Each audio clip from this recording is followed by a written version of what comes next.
Welcome to the warm-up show with the hockey coach, Coach Francis, directly for the beautiful, great country of Thailand. And we have to go all the way to Toronto to welcome back after a day off. Mr. ENORTAP is in the house tonight. Good evening, Coach. Good evening, Hockey Nation. Here we go. Big night tonight, Coach. It is a 13 game on the program. It's going to be a really easy show for me to listen to you, what you're going to tell us about each game tonight. I did pretty good yesterday. I did not do like you do usually every night. I cover you and I get with a 4-1. So I can be proud of myself. I listened to exactly what you said every single day. Okay. I do my homework. I listen to what he said. Where's the first game? Come back home after the trip. And then they play again this team. They did that. And the goaltender backup number 2, the chance 34%. And then the net domination of the Eastern Conference versus the Western Conference, Mr. ENORTAP, is amazing. And then I did everything. I learned everything from you, and then that gave me a 4-1 yesterday. Some of them listened to me because they got 4-1, so I'm very proud of myself that today I feel good about this. I would tap myself around. We should have had 5, Coach. We should have had 5. There we go. So we have to go back on the Thursday, thankfully day, everybody. Welcome again on the January 19, 2023. Like I mentioned, a 13 game. It's not easy game to predict. So it'll be really a really interesting exercise tonight, Mr. ENORTAP. I can wait tomorrow. Some of them will be at the jail. We could be in the jail. Who knows what's happening? But first of all, we welcome everybody, Mr. ENORTAP. And we talk about Melissa back in the house. Welcome, Melissa. Yamo Vertanen is back in the house. Welcome back in the house. Vinny from Ottawa is with us tonight. Always a pleasure to have Vinny with us. A very good man. We love him. What about our RJ, Mr. ENORTAP? RJ back in the house. It's very clear about this one over there. And our friend from Vermont at the southern borders, Vermont and Massachusetts, or something like that. Roger Bush-Bouchard. He said, very bad news. The Montreal Canadiens wear the blue uniform tonight.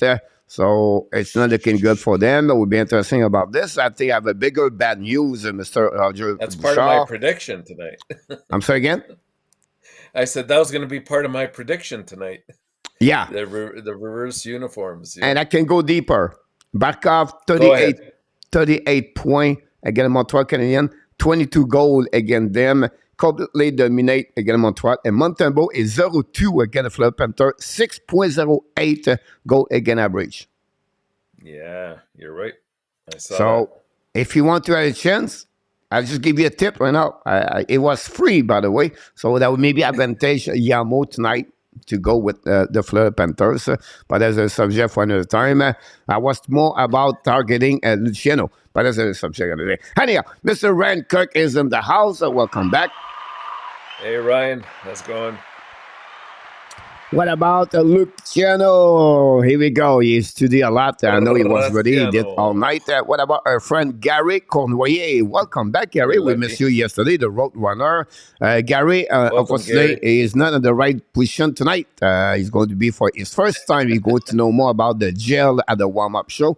Will be interesting how he's going to give us some update tomorrow night to tell what he thinks about his 24 hours in the jail with many other people. 6 in the bus, Mr. ENORTAP. 6 in the jail. So it's pretty even about this one there. We have to congratulate 2 people, Mr. ENORTAP. I'm talking about, of course, Peter August, the winner of this yesterday. And then I think it's John Mickelson. I'm right or wrong? Or Ryan Kirk. Ryan Kirk, I apologize. I said John Mickelson, but Ryan Kirk, both of them, Mr. ENORTAP, are back-to-back in the bus. That's right, yeah. Chicago did it Monday, Tuesday, but now we have Mr. Peter did it. So congratulations, Peter, and Ryan Kirk is in the house already. William McClary knocked the door.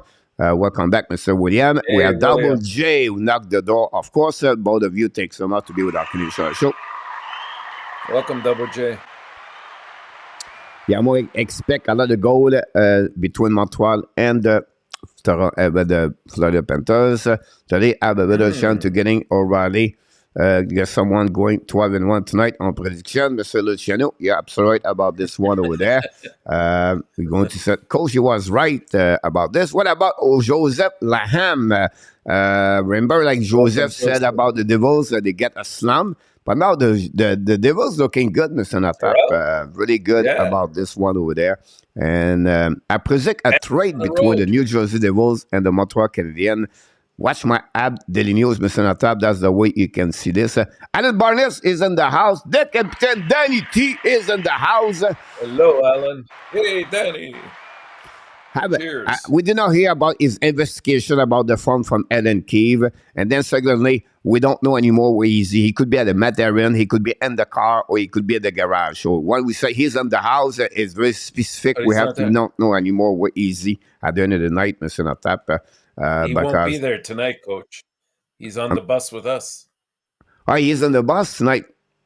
You're absolutely right. He's with us. That's all right. So but I'm glad we have a driver for the bus, so we can enjoy more us in the back, and he can drive the bus about this. Pierre Martin knocked the door. Welcome back, everybody. Thanks to be with our initial show. Welcome, talking Pierre. About the bus, talking about everything, Mr. Natap. I want to mention to you, everybody, at 11 o'clock, we do a show. Today, my show at 11 o'clock is about soccer ski season over. But I would suggest you, sometime you have to go deeper. Watch my video because I'm talking about different things. And this video, I'm talking about the can use resume in 6 minutes of the 44 minutes. Then I'm press conference. I'm talking about the trade bait for the Montreal Canadiens, Edmondson and Monahan. And then at the end, I'm talking about the injuries, about what happening for the Montreal Canadiens, many injuries, Mr. Natap. And I'm talking about the can you talk about the progression of soccer ski, Mr. ENORTAP? So I just want to mention, so I put like a 3 minute about that. William said, I heard a scout today, Shane Martin said that soccer ski progression has been slow, but progressing is the right leg. This is also. Yeah, so right, that's what can you talk about in the press conference. He explained the way, like what he take, react, thinking too much, everything like that. So they are happy about what happening to him. So I just want to share this happening about soccer ski. We talk a lot about him, so I don't want to go this way. Mr. Natap, we hit the 9th minute. We have a lot of things to talk about. And let's start again what you see all the night. You do your first segment of the show. It's called What Paid Your Attention, Mr. Natap, yesterday. About 5 games. They are the winner. Ottawa Senator, Boston Bruins, Colorado, Tampa Bay, and the San Jose Sharks again. What the heck happening for the Dallas Stars last night? They collapsed like the Detroit before that, like the Pittsburgh did it before, like the Buffalo did it before. I don't know. I hate those teams anymore. I know. You don't know what to do anymore. And, yesterday, what happened to them? Very simple. It was somebody by the name of Eric Carlson. Got 4 points between the second and third period, and Reimer really put in a solid effort. I think he had 36 shots on net, made 33 saves, and it kept them in the match. They took a 3-0 lead, Dallas did, and it looked like they were going to coast, but that's what happens. If you take the foot off the pedal in this league, anybody can get you on any particular night. The other games we saw, Coach, to me, they were, some of them were critical losses for some teams. Starting with Pittsburgh, that 5-4 loss to Ottawa. I think Pittsburgh has to really struggle to get points, especially now that they don't have the depth and Letang's out of the lineup. Jari's out of the lineup. It makes it harder for them to earn points. That when you have it on the table, you have to make sure you get those 2 points, especially in this case against a team like Ottawa. The Islanders, another critical loss for them, right? I know it was going to be a tough matchup anyways because you're playing Boston, but actually the game was working in their favor because they opened up the scoring. I think it was in the first period. They had the 1-0 lead going for, I'd say, about half of the game, and then Boston comes up with 4 unanswered goals in that one to just run away with it. Another critical loss, Calgary. here's one of the 3 or 4 teams that's in that Western bubble, if you want to call it that, to get into the playoffs. And Colorado, no Makar, no problem. They still came up big with Lehkonen and Rantanen taking full control in the first period. They scored, I think, 3 goals in the first period alone, and then they coasted from there on in. And what was the other game? The Tampa Bay game. Tampa Bay's been taking care of business lately, and last night was no exception, disposing of Vancouver by a score of 5-2. And just going back to the Calgary game, again, it's just shocking me right now that they keep going back to Markstrom.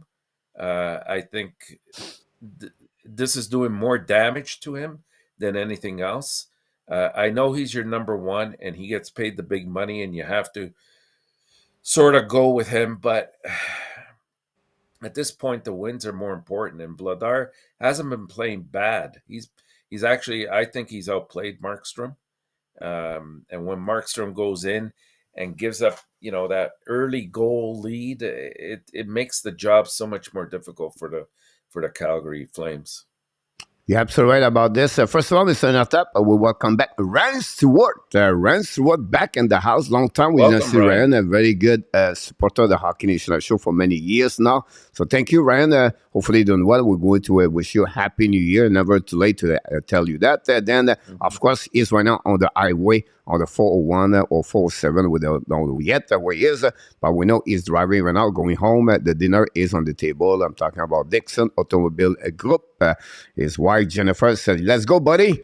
The kids are hungry. We wait for you. Step up in the house soon you can. So that's happening. But first of all, Mr. ENORTAP, we want to mention this. I will say to you, Mr. ENORTAP, Ottawa scored 4 of the 5 goals on a power play. Yes. So I want to remind you this. 3 started the game yesterday, Mr. ENORTAP. Stankov's a hat-trick yesterday. And then we have Ketchup and Carlson, 1 goal, 3 assists for 4 points, like you mentioned. Gorgiev come back now. Gorgiev have a very difficult month of January, and after he take a break about couple of games, he come back with a strong performance, 971 save percentage yesterday. Again, of course, the Calgary Flame. But like you just mentioned to you, Mr. ENORTAP, the story last night, it was he did it. 500 goal in NHL. He did it with less of 1,000 game in NHL. What a great performance of the Steven Stamkos during his career. So we'll talk about him the next 5 minutes. But here, what happening, how he did it, Mr. ENORTAP. If I can do it. Taps it up the middle for Cirelli. Back for Killorn in the left wing, and again Cirelli. Anthony Cirelli across the blue line, left circle Killorn as Stamkos open in front for Stamkos. Score! There it is! Number 500! Steven Stamkos! He has done it! 500 goal for the captain of the Tampa Bay Lightning. Listen, 500 goal is a milestone. Not many, did it in the past in the NHL. And I think the way he did it with at some point with injuries and many at some point maybe never going to happen to him. I would like to hear a little bit what you think when you see Steven Stamkos. What make him special in NHL, Mr. ENORTAP? He's a true leader, Coach, in my eyes. Not only does he have a great set of skills, but to me, I mean, you saw the true nature of him a number of years ago when he had the opportunity as a free agent to leave Tampa Bay. And at that time, I believe the suitors were the Leafs to try to get his services because he's from the Toronto area. And yet, he took less money to stay with Tampa Bay. For me, that showed his commitment to the team. It showed the fact that he plays the game because he loves it and he has an opportunity to win a cup, and the money is secondary. It's not that obviously he didn't get a lot of money. He still did, of course, but nothing in terms of what he could have got on the free agency market. He's the first face that comes to mind for me, anyways, when I think of Tampa Bay. I know they have a lot of other stars on that team, that are, all very valid picks. But to me, Stamkos stands out. Just a, very good leader, a good person, puts the team ahead of himself, and does whatever he has to, because he's had some tough spells in his career. Like he's had about 3 or 4 very serious injuries at different times in his career that kept him out of the lineup. He had another year that it wasn't so great from an offensive standpoint, but he reinvented himself. I just absolutely love what this guy's done. Yeah, I remember he missed the first cup. He was not. He played only one shift. He scored a goal during the first 5 minutes of his TOI. That's it. He did with core muscle or something like that happened to him. Injury. Remember, right. Nobody talk about this, but at the beginning of his career, he had a couple of controversy problem with the coaches over there. He had some kind of problem with John Cooper at the end, at the beginning. And it turned around to be benefit for both of them. But it was not easy when he came in the NHL. But the word humble is maybe the best for me. Their specific players have a very amazing, great career in NHL, but you do it properly the right way. And they are usually the greatness. I'm talking about Steve Eiserman. You talk about Jean Béliveau, and they do it with classy and nothing. Sidney Crosby is another one. They just professional from the beginning to the end, and I can classify Steven Stamkos and that category. And you can classify Steven Stamkos if with not many injuries and the same level like Ovechkin and Wayne Gretzky for the number of the goal per ratio per game. If you look about his season in NHL, so I don't want to go deeper with this news, but I think it was necessary to mention Steven Stamkos tonight. 500 game, 500 goal, 1,000 points this year, 2 amazing, great milestones. And, if you're a Tampa Bay Lightning fans, there's those icons like us. We got Guy Lafleur, and, he remind you guys for the rest of your life. And that's what he did, Steve. What he does right now, it's not over yet. You have a lot more to come for him. No. We'll be really interested in how he will be the total of his at the end. We have a few people in the house, Mr. ENORTAP, first to talk about each other. Definite first ballot voting for Hockey Hall of Fame one day. Yeah, absolutely right about this. We want to welcome Mr. Denis Rodrigue is in the house. Mr. ENORTAP, Denis Rodrigue, welcome back. Hey, Denis, welcome. Thanks with us tonight. And then Luciano not very happy about the Penguin Pittsburgh. Never thought I would said, but look about Pierre Martin. So never thought I would said Montembeault is better to Ekstrom. It would take him over Maxstrom about this one over there. Right now, yes. Maxstrom is struggling right there. We have Denis Rodrigue. Stamkos was a player, a scoring machine. Absolutely right. Mr. Real Deal, after a day off, we welcome back him with us. Thank you. Ryan, he said he's a leader. Gary Cournoyer talk about the blue put jersey for the Montreal Canadiens tonight.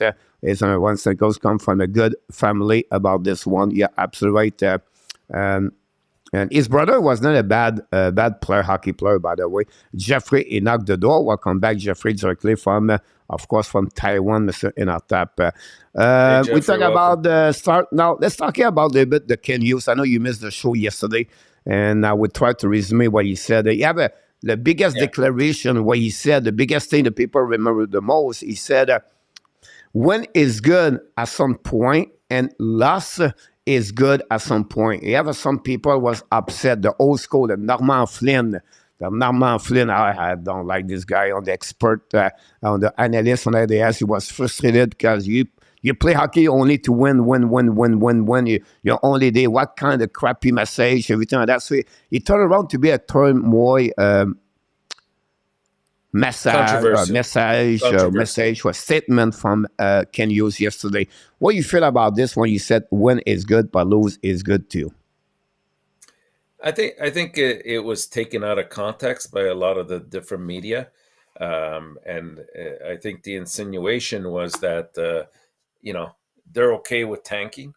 And, it's not something that any team wants to readily admit or really subscribes to.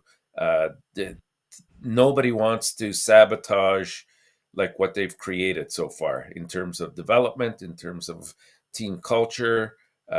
So that could be furthest from the truth, and I don't think in any way, shape, or form was he insinuating that. I think he was more looking at it from the perspective of, our first objective obviously is always to win. That's the bottom line. Every player wants to win. But in the event that, sometimes even with a loss, you can learn from that loss. And I think that that's the message that you have to take forward here. You could still be developing, but losing. So great point here. I would just add what you just said, in our tap is, it's good to win, right? It's good to win, but not at the detriment and in French, but not at the negativity to not progress the rookies at the same time. Does it make sense? Like exactly, if win at full cost or out cost, right? So you sit the player on the bench, the rookies, you don't let them play, you don't let them learning, and then you just want win. And the same thing what you just said, when you lose game, right? At some point, we don't have to get that kind of the slump like 10, 11, 12, 13 game, and you want to be sure the player learn about those mistakes and they come back again. You send back the player on the ice from ever if he did a mistake. And I think that was the word balance he used yesterday 28 times, and French équilibre and English balance. I count each one of them. He used the word balance 14. On everything yesterday. And that's the reason he mentioned that. So I just want to clarify the situation about that. Everybody, he talked about the brand. Martin St-Louis talked about, you want to build your team exactly like other team initial, they are a winner. And he start with the brand, the culture of the organization. He start to be a team because the question was about, but you're missing that player is that player. He says, no matter. When you have the best team in NHL, the team winning and any sport, what they build is the brand and the culture. And inside that culture is about the team concept. It's about the structure, the concept of the team. And so whatever a player is out, whatever is your best player, the one player come back in. Whatever is individual player, one player is the team. It's all together. It's always become the greatest force or strength about when you have a team compared to individual players. And that's what he tried to build Martin St-Louis behind that. So really interesting. Again, Martin St-Louis press conference after the press. And the biggest example of that I can think of, Coach, is if you remember Team USA, Lake Placid, they were supposed to do absolutely nothing in terms of medaling that year in the Olympics. And look at what they accomplished not because they had all these superstars, because they really had a team of average to above average players, but they played as a team. They had a purpose. They had an identity, a brand, and they worked to that brand. Yep. The Boston Bruins is the same way. Like you have some kind of Pittsburgh Penguins the same way. They build their brand with that way, with the work ethic and the professionalism they have, everything. So Martin said with Tampa Bay is on a team that can go all the way like this. But you're absolutely right. So I just want to talk about the preview of this one, Mr. ENORTAP. I try to go fast I can. The NHL news about the Senegal, we talk about it. Colorado is back. We have no time to talk about Colorado. Maybe I have more time tomorrow. We have only 2 games in NHL tomorrow, so we have more time to talk about the Colorado. And they are back. And when I said they are back, they are back. I can tell you that about this one over there. And the Montreal Canadiens game tonight again the Panthers guy. I just want to say same lineup. It's completely the same lineup. Yeah, no Chen, nothing else. 11 forward, 7 defensemen, and everything like that. I want to talk about the Montembeault. A lot of people asking me about Montembeault. He's a good goaltender, everything like that. First of all, you want to evaluate a goaltender in NHL. You take about 1 of the game constancy and NHL before you evaluate that goaltender. Second thing, to become a goaltender regular in NHL, you need to figure out, okay, can he become the 2,500-minute guy? So when you talk about the 25-minute, Mr. ENORTAP, is the 2,500 minute is about the TOI during 1 year. It's like equal 40 game. If your goaltender can carry on that would be the great things. And this one I was saying, okay, let's go back right now a little bit. What kind of player he can become that kind of goaltender? Start late and during the career. Didn't have a first overall pick. It was a little bit late in the draft. You remind me 2 names. First, Ville Husso. from the St. Louis Blues. Mm-hmm. Look what he looked like now with Detroit. I don't say he's going to be Montembeault a first starter number one. We never know what he could become, right? It's just the beginning for him. Secondly, I would say to you guys, not many people remember Cam Talbot. If you want to read a story, I just love those kinds of stories. The Jackeye at the Costco, right? But he was playing the Division 2 and NCAA at Birmingham and at Huntsville, Alabama. You cannot be more deeper. It's about the cow and about the farm. That's what he is right there. He was right there in that area, and he grew, and he got an opportunity for the New York Rangers. He went to go to the goalie school. Mitch Korn, one of the greatest coaches in NHL. He got drafted. After that, he had an opportunity with the Rangers. He's opened up. He became the goaltender number 2 behind Eric Lindquist for many years before he get that opportunity in NHL. Look what he looked like now, 34, 35 years old, 33, I believe, at Dalbot. But just give you an idea what sometime we have to wait a little bit longer for Montembeault. I just want to share in the situation about Montembeault, Mr. ENORTAP, tonight. And I'll give you an idea to answer the people. If I'm not mistaken, we picked him up last year off of waivers as well. It was draft last year. It was a waiver claim in October, first week in the calendar last year for the Florida Panthers. Calendar year, Third overall pick. This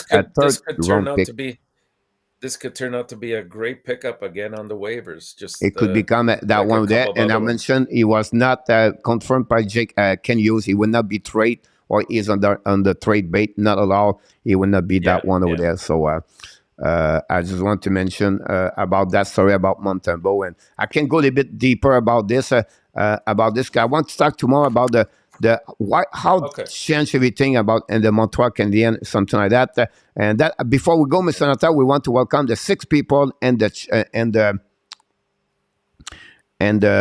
bus tonight.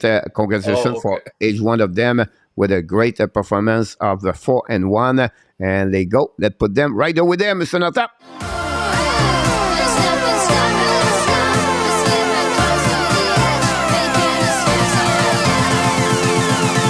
There we go. Too long about this one with Mr. ENORTAP. I cannot go deeper with that one. We are late. Well, Larry Lavallee from Arizona knocked the door. Welcome back, Mr. Larry. Thanks about talking.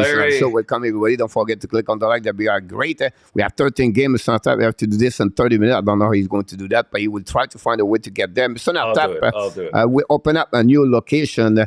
Now we have the Kink and the Danny location, County Jail. Whatever Danny is on the bus right now, we'll open up another cellar for everybody. And obviously tonight, Mr. ENORTAP, this is a full house tonight, Mr. ENORTAP. I'm talking about Randy Walkman, Ron Kings, John Mickelson, Rick Bengal, Gary Cournoyer, welcome first time in the jail, and Richard Mullen.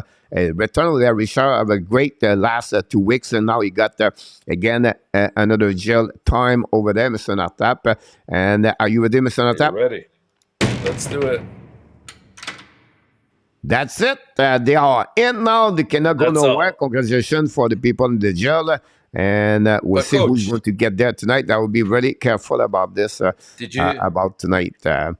We have people. We had a very rare hat trick last night. Did you see that? Yeah, but you don't have. Yeah, but it's a reverse hat trick, right? So you talk about the guy did the jail. The guy got the right score, and the guy got the total score. You talk about Randy or Walkman. Obviously, you cannot get a free pass about that. Okay, got you. yeah, it's not properly the right way to do that. No, it isn't. But it's hard to do. It's a very hard hat trick to get. But it's easy to do. You just have to beat all the bad predictions at the top. But I can understand the way you did that. So, yeah. Let's move on, guys. Mr. ENORTAP, 13 game on the program tonight. And good luck, everybody. I can wait to see that. It's a crowd and the jail, Mr. Carey. Yes, the checkpoint, it take a little bit longer tonight, for sure. You know, there's not much to really separate between these two teams, Coach, with Anaheim and Columbus. Not in the way that everyone would hope, but both the Ducks and the Jackets are in the bottom 3 of the NHL standings, as well as near the cellar in the league in several statistical categories. Unsurprisingly, offensive metrics are included in those poor numbers. Like, these teams just can't score lately. And when teams can't score, you look at things like, if you're a betting person, you look at the under more so than the over. Although sometimes they say you put 2 bad teams together, there's enough errors that are made that you're better off going with the over. But in this case here, I would probably, I think it was 6.5. I ended up going with the slightly over at 7 here, but it's not a great game to go on. I'm going with the home team, to be honest with you here. I think it's Gibson against Korpisalo in this game, starting goalies. I'm going to take Columbus to win it by a score of 4-3. For Mr. Columbus, this is a game for the Connor Bedard race, by the way. About yes, this? It is. I will listen to you, Mr. ENORTAP. You know what I mean? Like what I can say. I will listen to you on that one, Mr. ENORTAP, 4-3. Mexican versus Stellar, Mr. ENORTAP. Oh, Stellar? Okay. Yeah. That makes it even better for us then. Here we go. Good luck on that one. Oof. Well, one of the big games tonight. It's a bit of a bummer that the NHL schedule makers really set this matchup with the Bruins being on the second night of a back-to-back. But, who would have known way back when that these circumstances would be intact at this point? Of course, there's no way to know what Boston would have accomplished by this time of the year. But the facts remain that they're if not the best, one of the best teams, obviously, in the NHL so far this year. The way things are going, they're the de facto President Cup trophy winners. But that's the furthest thing from their mind, I'm sure. For them, it's all about, as we were saying before, building that right culture and heading into the playoffs on a hot streak and going as far as they can with this. It actually works out that the Bruins will be on the second night of their back-to-back, or else this could be probably a different type of game. Both teams have relatively equal stats when I looked into it a little bit. Last I checked, I think it was Swayman against Shesterkin as the starting goalies, and that was kind of my tipping point. I would have rather seen Allmark, but of course, he played yesterday, so I'm going to take the Rangers to win this game at home, 3-2. I just think that, though, the game will mean a lot more to them right now at this stage in the year. Measure 3-2. I go with Boston Bruins, Mr. ENORTAP, 3-2. Okay. Swimmen is 1.85 in the last 4 games, one shootout. Yes. Helps to have that kind of defense, too, and that kind of record. Chicago and Philadelphia. We thought the first game was going to be bad. Well, the Blackhawks, they're traveling to Philadelphia to take on the Flyers. And actually, this is the first time this season that the two teams meet. Chicago's coming off of a win, but they're really, in their last 10 games, they're only 4-6. Whereas the Flyers, they've been going a little bit crazy. They've gone 8-2 in their last 10 games. Philadelphia has pretty much been led by Konechny and Hayes over the last 5 games, and Konechny, I think, has 7 points in that span, and Hayes is coming off of a hat trick just recently. We know that Philadelphia has a very good goalie in Carter Hart. It looks like he's playing tonight, but he's going up against Mrazek. And Chicago, I don't know. It hurts them to have Mrazek in net. For the one game he puts together, that's good. He puts 2 or 3 of them or more together that are really bad. I can't see taking the Hawks here. Sorry about that, Chicago, Nick. But I'm going to take Philadelphia by a score of 5-2, especially at home. Philadelphia are 8-2-0, Mr. ENORTAP, the last 10 game. Yeah, that's what I said. Yeah. Yeah. I just want to reconfirm some people cannot maybe listening very well.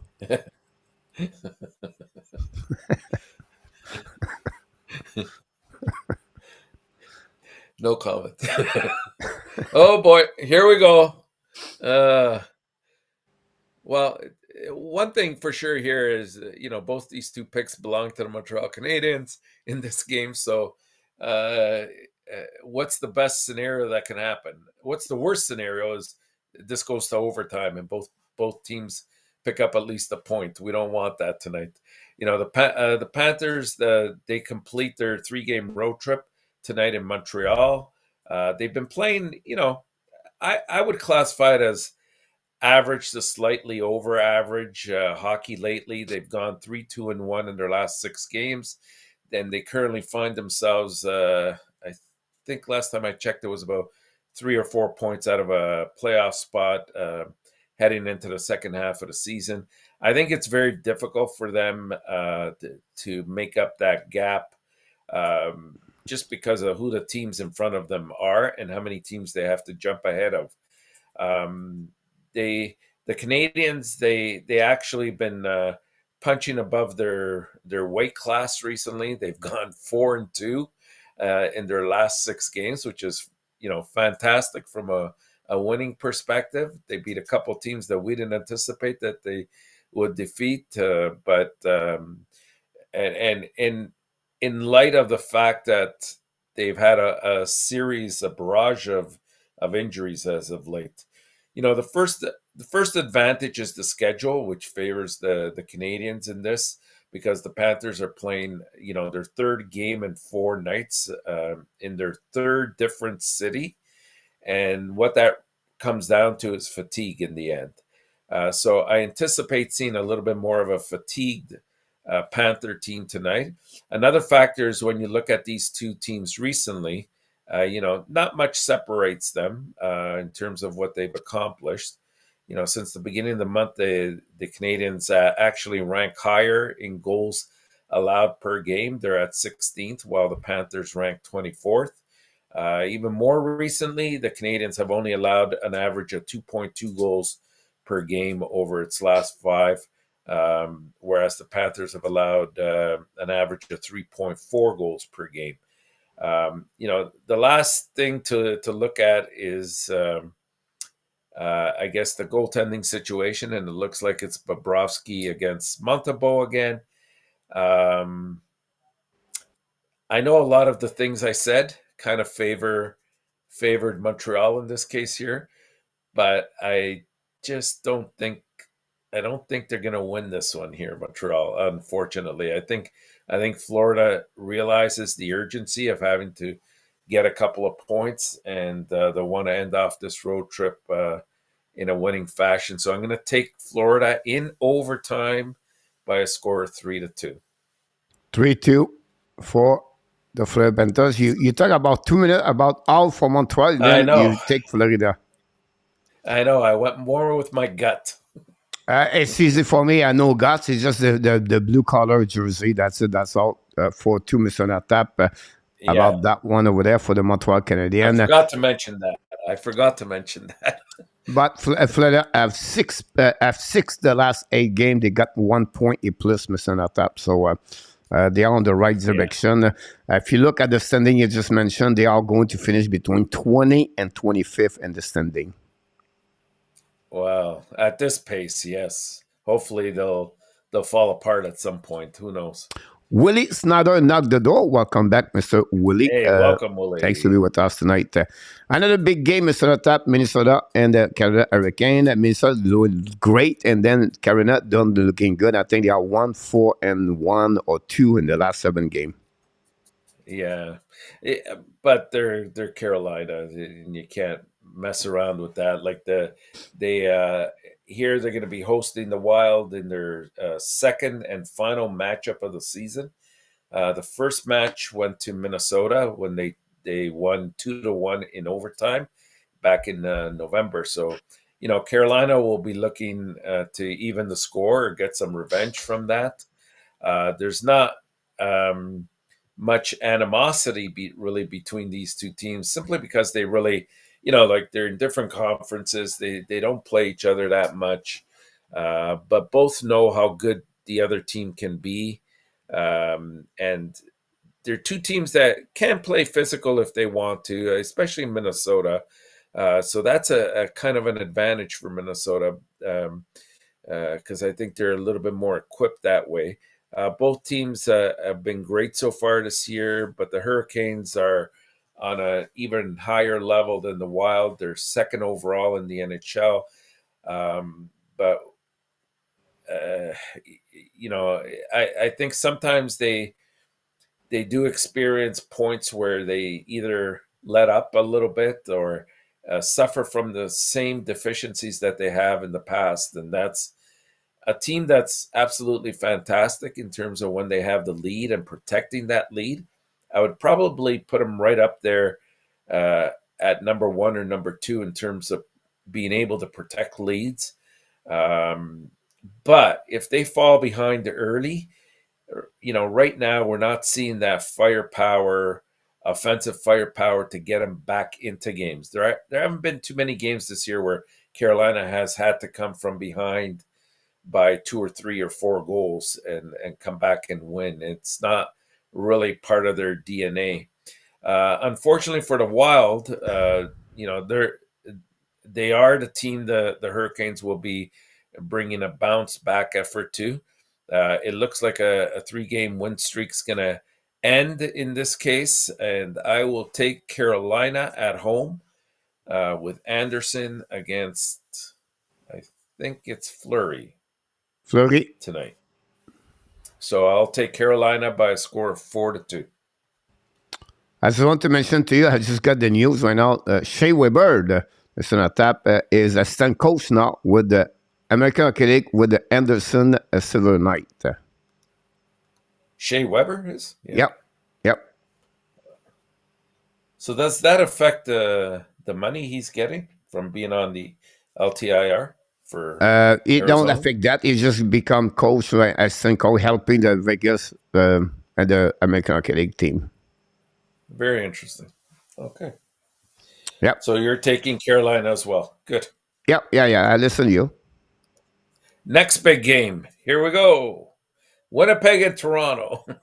The Jets, they're going to stroll into Toronto. They're on the road. Of course, they were in Montreal the other night and probably put up their biggest stinker of the year against Montreal, losing 4-1. But they still have won 8 out of the past 10 games. They're still in first place in the Central. And there's a lot of good factors, but a big factor in the Jets' success really this season has been their defensive play and their goaltending play. The Jets are third in the NHL with only 118 goals against, and Hellebuck has just been really playing fantastic. He's been going 22-11 with a goals against of 2.41. And they really are going to need him to be on his A game tonight if they want to dispose of the Leafs, because the Leafs themselves, they showed finally that they can come back from a deficit when they defeated the Florida Panthers on Tuesday night by a score of 5-4 in overtime. They're currently in second place in the Atlantic, the Leafs are, and this is a good game to match two teams. We've seen that the Leafs have really shut things down defensively a lot more this year, even though, there's still a couple of games here and there that they kind of regress to their old selves. But for the most part, their defense has been very good. But I got to believe that, Winnipeg's not going to lose 2 in a row here. I'm going to take the Jets by a score of 4-3. 4-3 for the Jets. Awesome.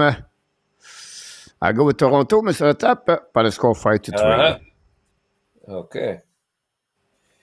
When you leave, when you carry on between, you travel between Toronto and Montreal, it's not good for the curfew. Yeah.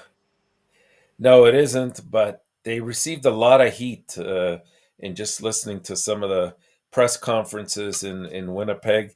They received a lot of heat for losing to Montreal the other night. And they said that if they are a team to be taken seriously and to contend, they have to perform better than they did that night. So I'm expecting that we're going to see a big bounce back game from With the Winnipeg. team they have, We'll Mr. see. ENORTAP, right now, with the team they have, Winnipeg Jet, they cannot go through the first round in the playoff. Oh no, coach, they will. They will. Trust me.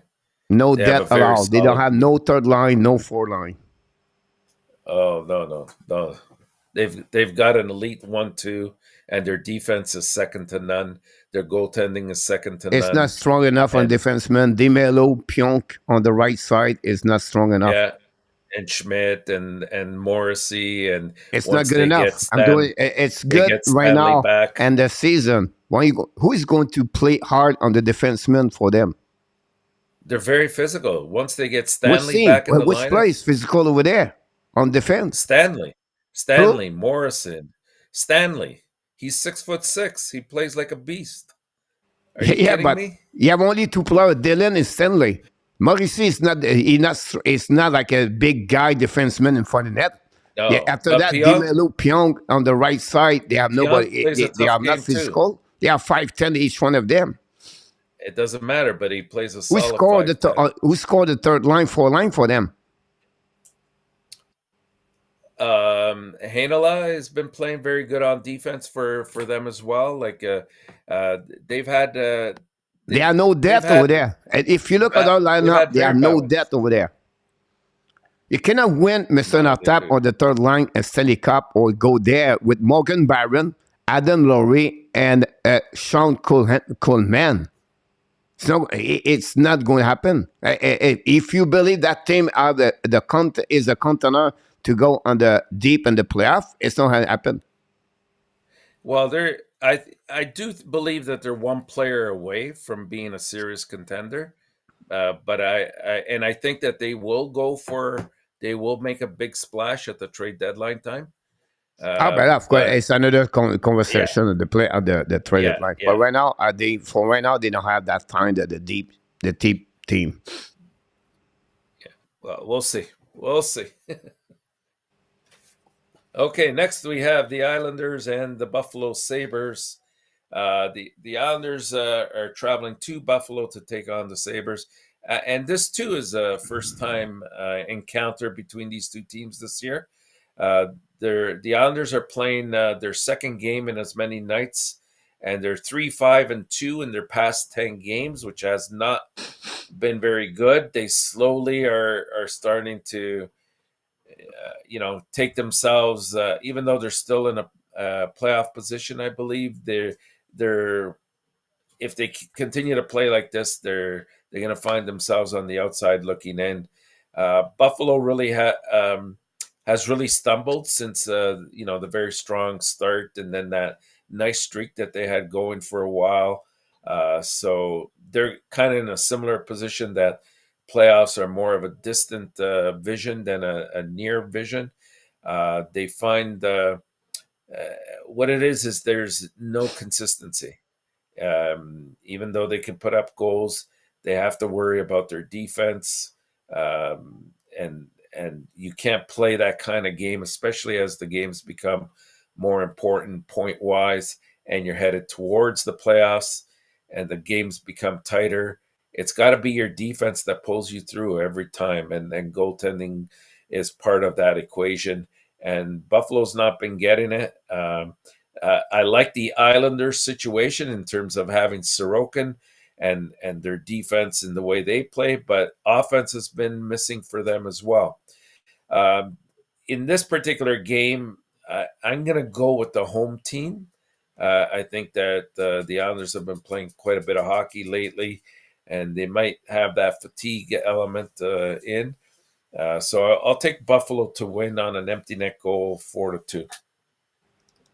4-2, Mr. ENORTAP. Buffalo is all good. I didn't see the empty net, but it's okay. I have no problem with that part.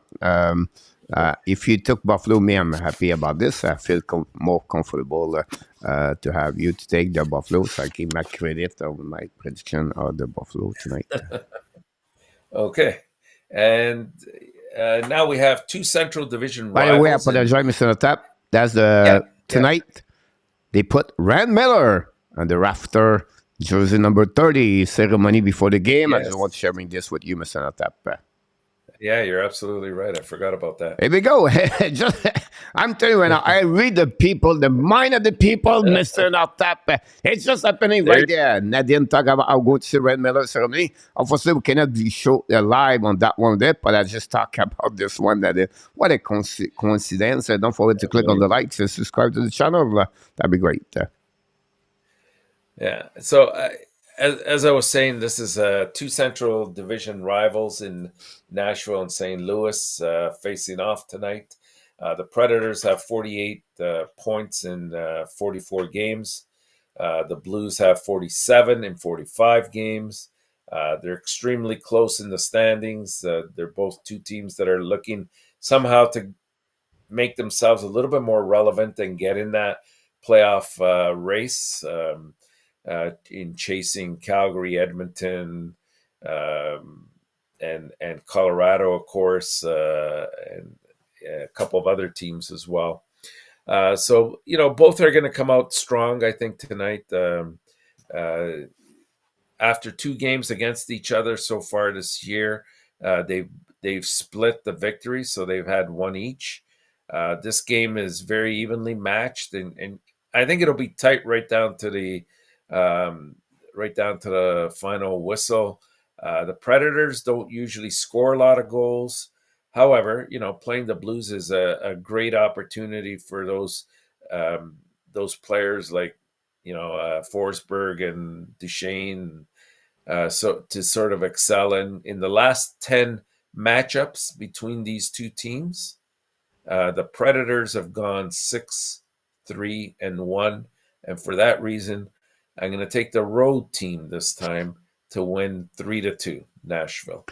Oh my God! Now you just changed my mind. Now I was Buffalo, St. Louis Blues at 4-3, Mr. Tap, and now I have to go with the Nashville because you said 6-3-1. So I'm just putting out the facts. Tap, I was going with the St. Louis Blues.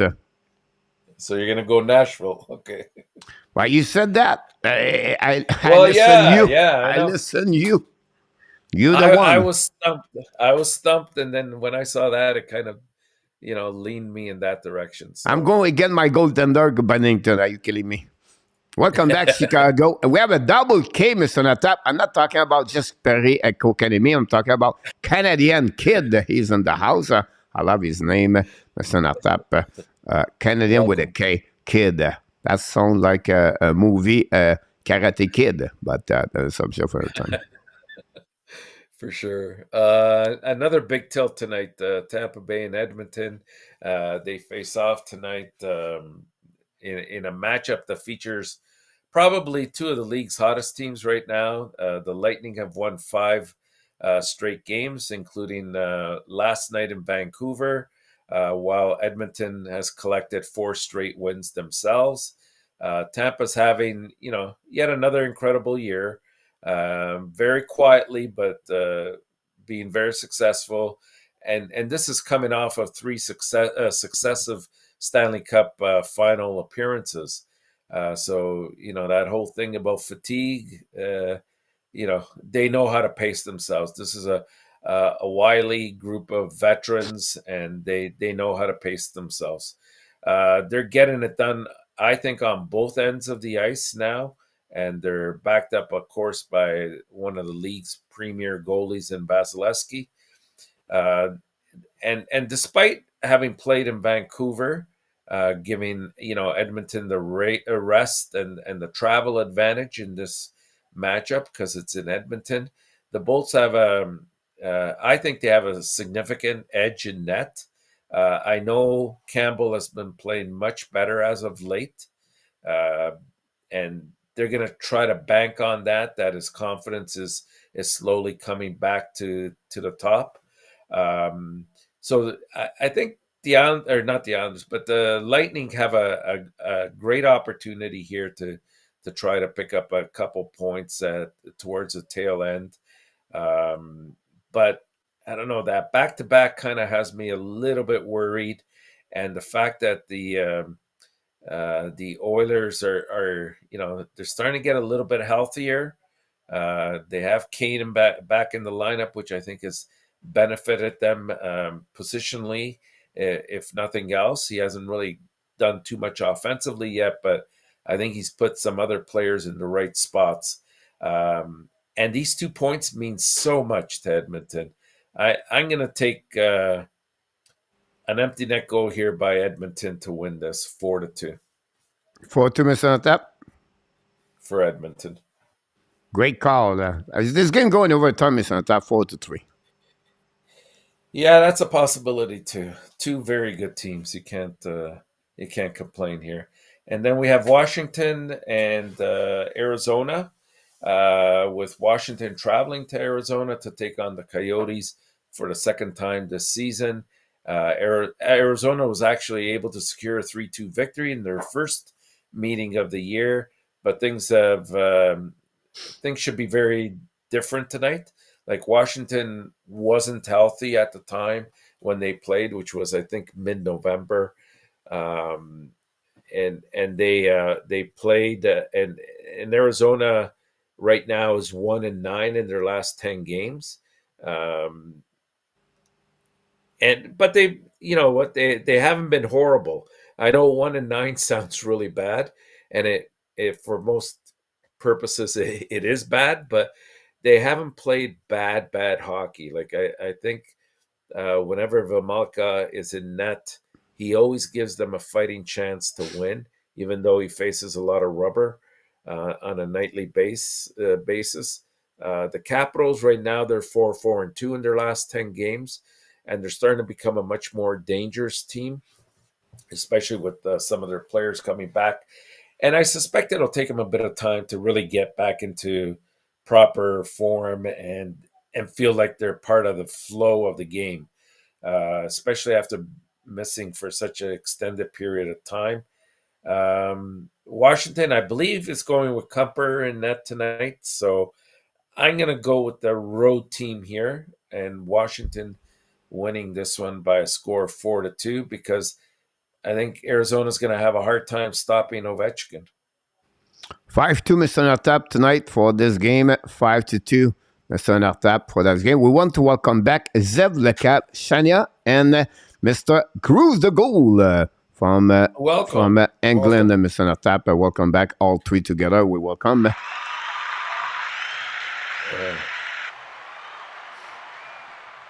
And next, the Red Wings, they wrap up their trip out west tonight as they head to Vegas to take on the Golden Knights.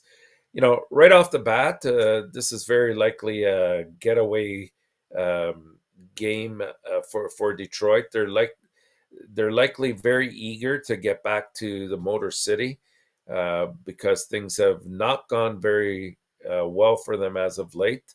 As a matter of fact, they're 3-6-1 in their last 10 games. But things have also been worse more recently than that. Like, first and foremost, the Wings just lost their most recent game to Arizona, which, everyone expected a couple points there, but it didn't happen. And I think this Vegas could come back very strong in this game, and I think it's not going to be. I don't think it'll be much of a contest. I think Vegas will win at home by a score of 4-1. Vegas 4-1. Yeah.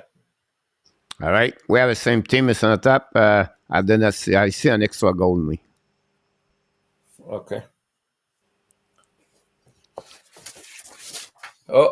Here we go. Do you remember what I said about 3 or 4 days ago, Coach? I said the next 12 games for Seattle will dictate where they go. So far, they're 0-2. Yeah. And I'm gonna jump out right ahead of the game and say they're gonna go 0-3 after tonight. It's the East meets the West in a showdown of probably two of the best teams in their respective conferences as New Jersey travels to Seattle. But that's not a disadvantage. You know why? Because New Jersey is invincible on the road, just like Boston's invincible at home. They've gone 18-2-1 and have scored almost 4 goals per game on the road. I don't quite understand it. Maybe they're a little bit looser on the road than they are at home. But this team could be very, very dangerous if they only would win a few more games at home. When you look at the Corsi, the Devils have hold one of the highest Corsis in the NHL. They sit, I think, third overall at 55%, just behind the Hurricane and believe it or not, the Flames as well.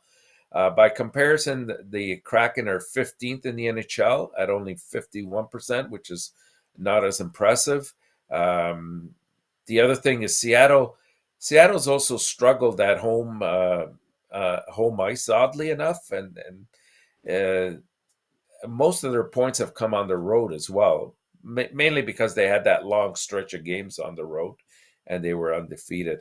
But either way, I think we have a real great matchup tonight between two extremely good teams that are, young, they're fast, they're strong, they can score, they have depth. I'm going to take, as I said earlier, I'm going to take the New Jersey Devils to win this one by a score of 4-2. 4-2, Mr. ONTAP. You're stuck at 4-2 tonight. I think so. 5-3, Mr. ONTAP. You're not taking Seattle, eh? No. You spent all that time telling me, don't worry. I'll be honest with you, Mr. ONTAP. The reason I did not do the Eastern Conference dominate the Western Conference. Yes. The top best 6 team in the Eastern dominate at 798, I think, the winning percentage right now. Yeah. We want to welcome Mr. Justin Samset is in the house. Welcome, everybody. Welcome. And our last game of the night, Coach, another doozy, I think. A very good one here. The Kings, they come into this game after a 5-2 defeat to the Devils on Saturday. Fiala really has been a huge factor in the Kings' success so far. He's produced 47 points in 46 games.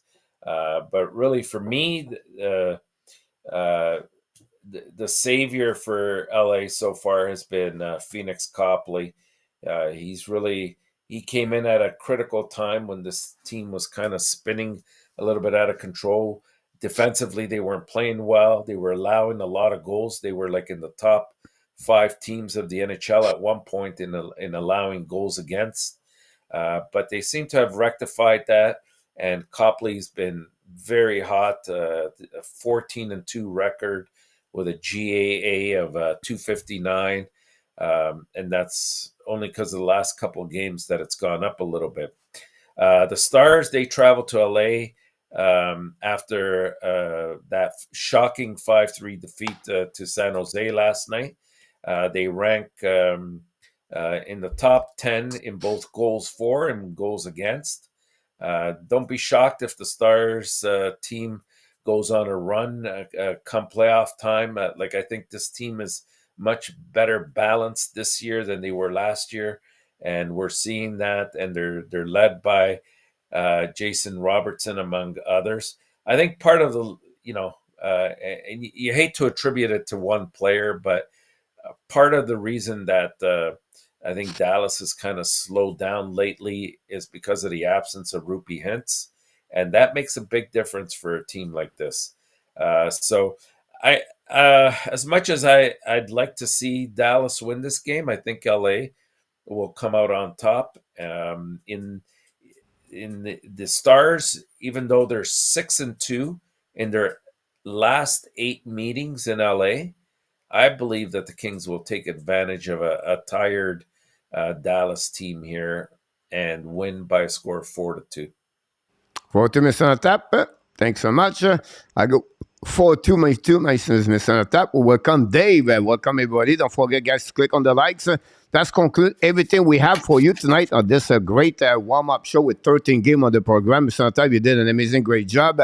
Unfortunately, we have to get out here quickly because the game that they are right now starting at the forum at the Bell Center have to jump in on the live for another way. We thanks everybody in the chat. Thanks for being with us tonight. We'll be back tomorrow night, 6 o'clock p.m. If you follow me right away, we're going to jump in on the live streaming, play-by-play commentary with the Montreal Canadiens host, the Fleur Panthers. Mr. Tap, it was great to see you tonight. Welcome back. And then you have done an amazing, great job.